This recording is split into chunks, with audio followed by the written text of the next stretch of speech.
Дигитална писменост. Вештина која денес е еднакво важна како читањето и пишувањето, но се поретко е сватена во вистинскиот контекст. Дигиталната писменост е многу повеќе од прифаќање на новите технологии, користење на социјалните медиуми или креирање и следење на фото и видео содржини.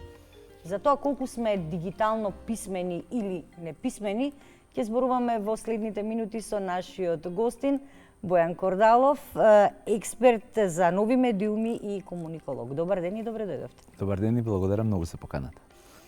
Се мислевме како да ја насловиме емисијата, дали да биде тоа дигитална писменост или дигитална неписменост.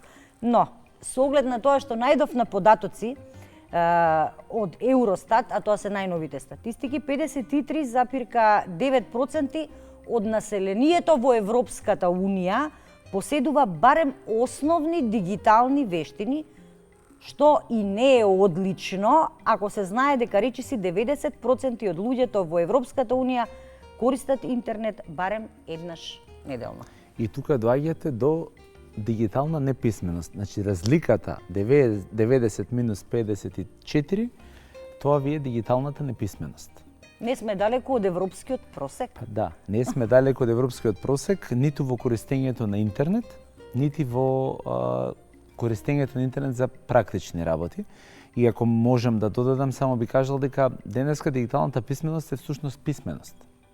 Бидејќи многу од работите се селат онлайн, многу од работите се веќе неосетно преселени онлайн, така што непознавањето на основни вештини, дали тоа говориме за Word и Excel, кои што голем дел од нас ги сметаат како нешто секојдневно и нормално, тоа е дигитална писменост. Дали е тоа начин да нешто побараме преку вештачката интелигенција, некоја рута, траса, превод, информација и слично, па се до многу посложени опфати, тоа е дефинитивно новата писменост. Најдовна еден податок кој што вели вака.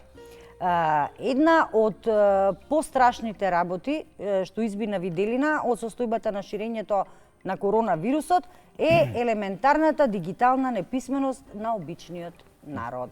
Бидејќи во времето на пандемијата многу од работите за среќа или за жал се префрлија електронски, почнавме да функционираме така, но повозрастните луѓе имаат проблем.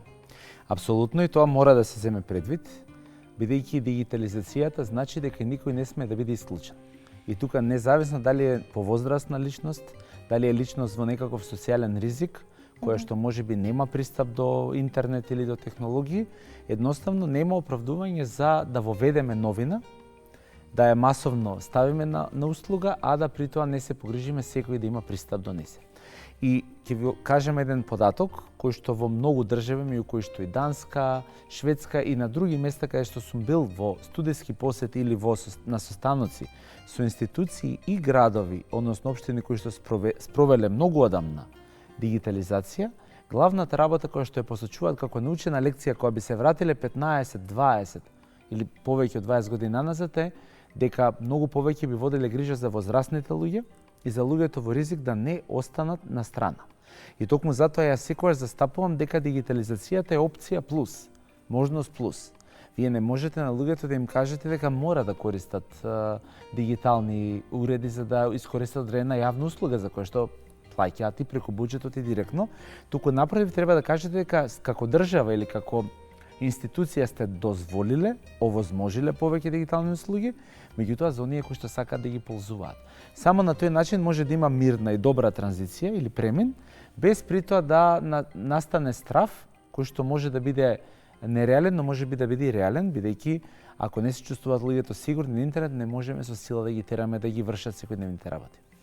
Но тука наидуваме на една ситуација, а тоа е дека се повеќе, да речеме, овие светски организации, Светската здравствена организација, според последните испитувања и истражувања, вели дека староста почнува од 76-та година.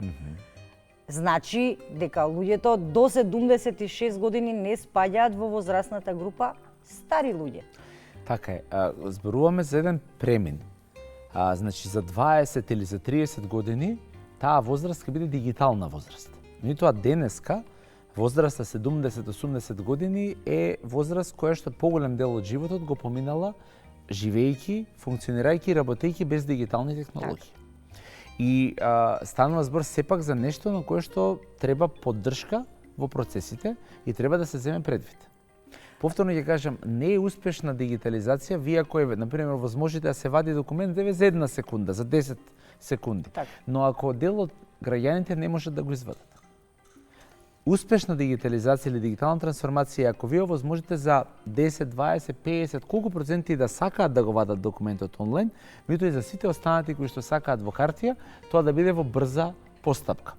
Тоа е успешна дигитализација. Или, ако сакате, една држава се мери колку се грижи за своите граѓани во делот на дигиталната трансформација, колку го возможува како опција плюс, односно како избор кај луѓето. Со оглед на тоа што Македонија старе, со оглед на тоа што младите ја напуштаат државава, повозрастните граѓани се живи среќни што знаат да комуницираат преку паметните телефони и да ги користат социјалните медиуми, за да се чујат и да се видат со сопствените деца. И да си пратат слики и видеа, апсолутно. Што правиме со плаќањето сметки онлайн овде во Македонија? Што правиме со плаќањето на комунални такси, банкарските сметки? Довербата е клучната работа. Особено во нови технологии, довербата е многу важна. И ќе забележите, иако статистиката говори секоја година тој број расте и на е-трговија и на онлайн плаќање, значи бројките растат година за година, тоа е неспорно.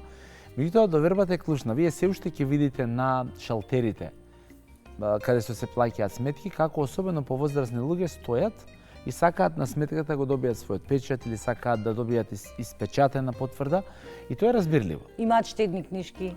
Океј, штедните книжки се уште се кај нас хартиени, не знам дали им избор, но фактите се дека повеќе се верува на хартијата и не е за осуда. Ако вие 50, 60, 70 години сте работеле на хартија, тешко оди процесот да нагло кажете не, тоа не чинеше, сега ова е новото во кое што верувам. Така што мора да се изгради доверба и многу пати, и јас лично, но и институтот во кој што работам сме советувале до владата и до институциите да спроведат активности кои што се поповолни за граѓаните.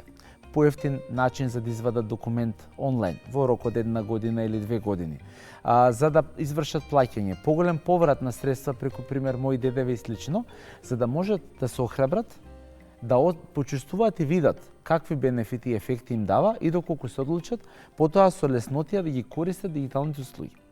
Од друга страна, особено дел од стручните луѓе ќе ви кажат дека плаќањето сметки на шалтер и комунални услуги слично е тип на социализација кај одредени старосни или возрастни групи и тоа треба да се земе предвид како нешто такво, меѓутоа не сме да биде преовладувачко. Проблемот кај нас е следниот. Ние сега, јас например, си ги плаќам сметките онлайн, меѓутоа не мислам дека ако вие ги плаќате во хартија, дека правите грешка. А кај нас ние ќе земеме, ќе се надпреваруваме дека или јас или вие сте во право и ќе дебатираме додека не се искараме и додека не напушти некој. Нема потреба. Постојат два начина, постојат дури и три начина. Може некој ги плаќа во банка. Има луѓе со траен налог ги плаќаат сметките заради тоа што едноставно на 15, 16 или први во месецот не сакаат да замараат и се зима. Значи постојат различни форми. И колку повеќе разбереме дека технологијата треба да ја ползуваме за нас и за нашите потреби, толку повеќе успех имаме. Во спротивно, едноставно нити едните ќе добиеме, нити другите. Можевме да заклучиме од претходните прилози, не е до човекот, не е до возраста, до човекот е како карактер. Но ние се соочуваме во овој период, да речеме, со дигитална неписменост или полуписменост и кај луѓето кои што се уште одат на работа. На Западот е срамота да не знаеш да работиш на компјутер и е задолжително да знаеш ако сакаш да имаш работа. Кај нас работите се малку подизмешани. Така е. Основната работа која што е измешана е, вие споменавте одлично, тоа е дека Skype, ајде ќе го укинат сега, ајде доскоро Skype, Viber, WhatsApp, Messenger и така, да не редам еден куп алатки комуникацијски, значи сите скоро ги имаме на мобилните телефони. Статистиката тоа кажува, над 90% од луѓето дневно користат интернет. Тоа не е паушална ваша или моја или не знам чија проценка, тоа се статистички факти. Државен завод за статистика. Така што ако 90 и нешто проценти од луѓето се онлайн, најголем дел на анкетата исто на истиот завод или на истите истражувања вели дека највеќе за видео повици, за разговори, значи за комуникација се користи. И тоа е одлично. Споменавте, иселени се голем дел од луѓето, не се млади и возрастни, или се патува често и така натаму, и тоа е врска. Тоа е комуникација. На крајот да се води бизнис, соработка, било какво поврзување и повторно тоа се прави онлайн. И тоа проблемот е што во исто време кога ова го користиме, а огромен процент не ги имам за жал статистиките бидејќи не се водат такви статистики чисто, огромен процент имаат или имаме апликации за онлайн коцкање, а немаме апликации кои што се за дигитална писменост, кои што нас ка ни го лесни животот. И тука е проблемот.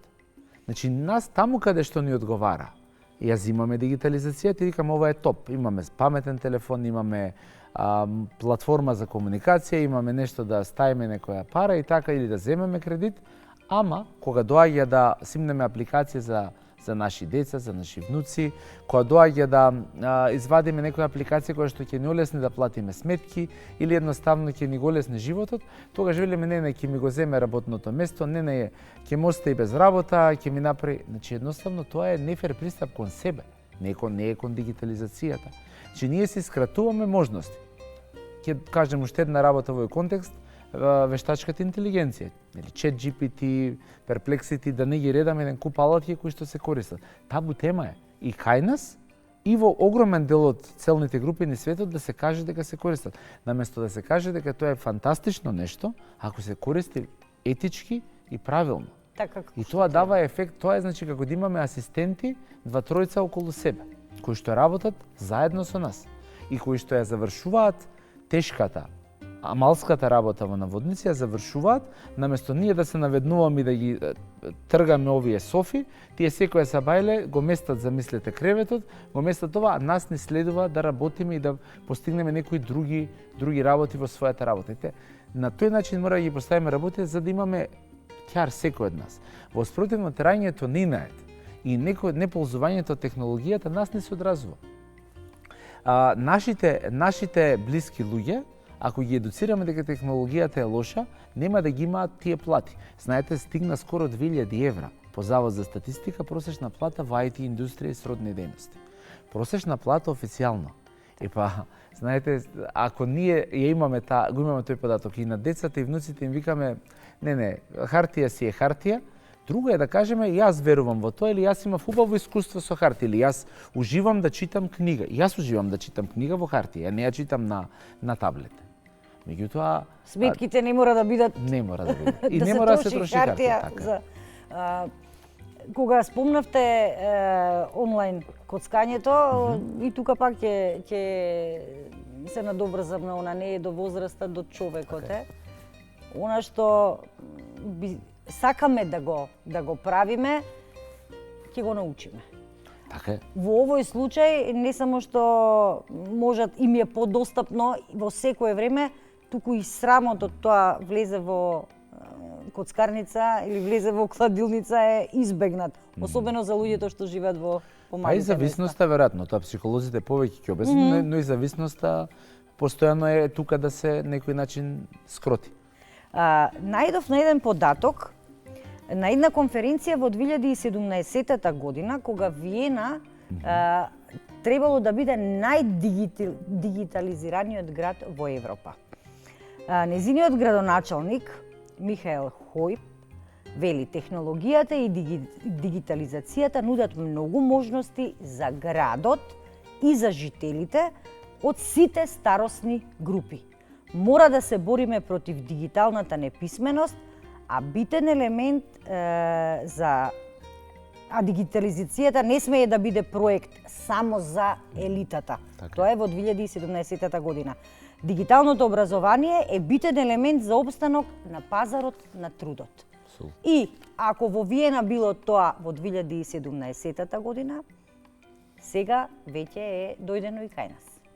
Така е, меѓутоа проблемот што кај нас работите доаѓаат на време, но се дигестираат и се сваќаат и прифаќаат со одложување. И тоа е нешто кое што треба да прифатиме дека нас ни прави штета.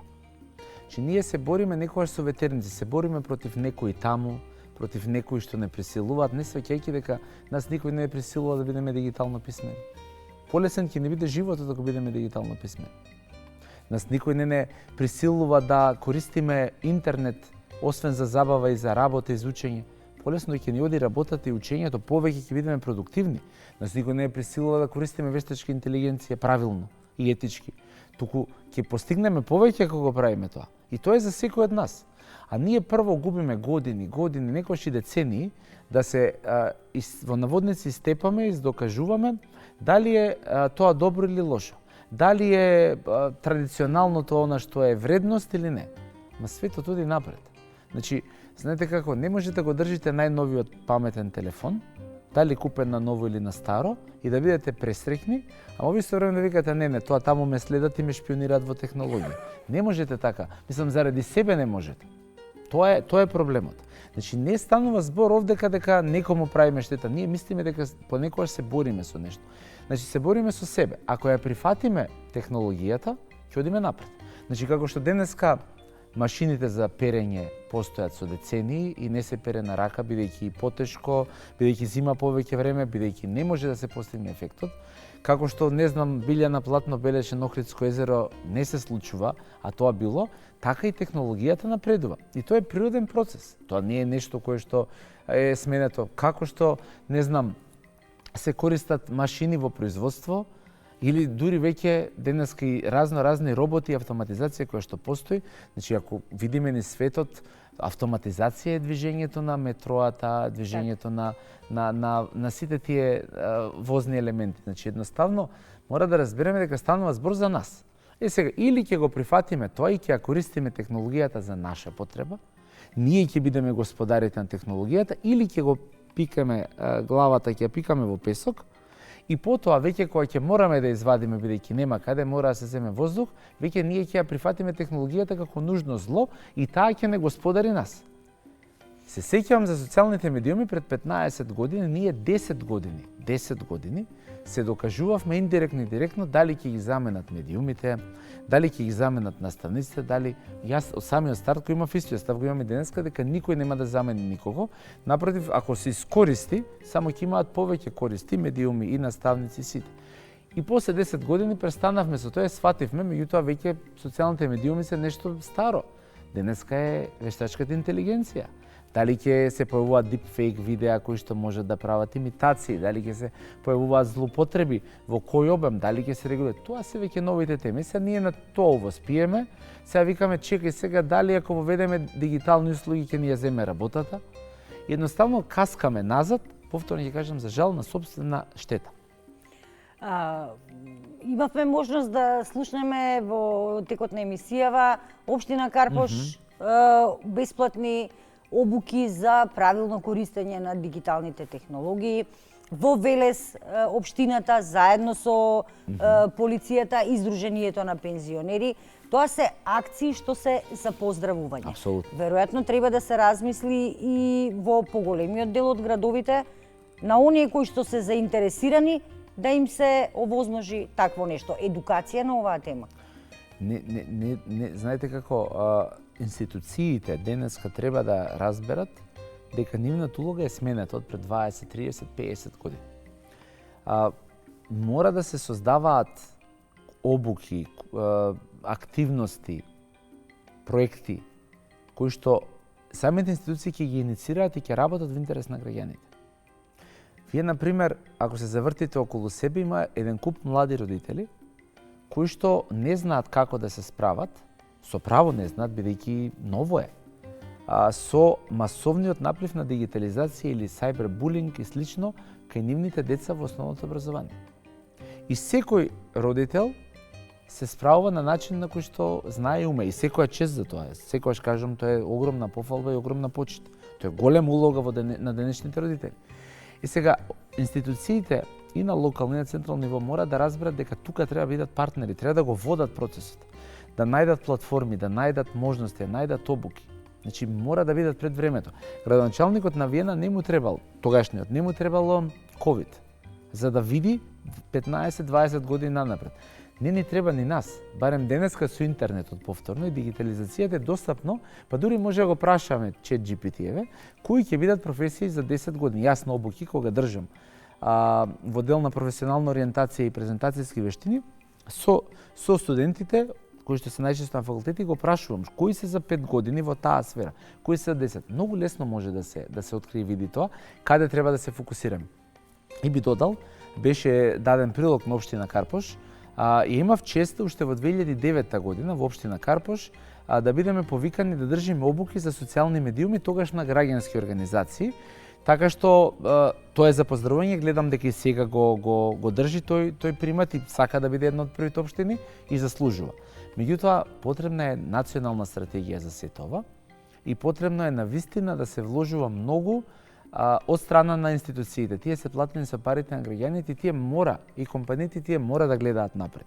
Мора да одржуваат обуки, мора да смислуваат што е она што на луѓето им треба. Е токму заради тоа за да кажеме дека е важно не само во Скопје, не само во поединечни општини, туку на ниво на целата држава треба да се направи нешто за луѓето да не бидат дигитално неписмени.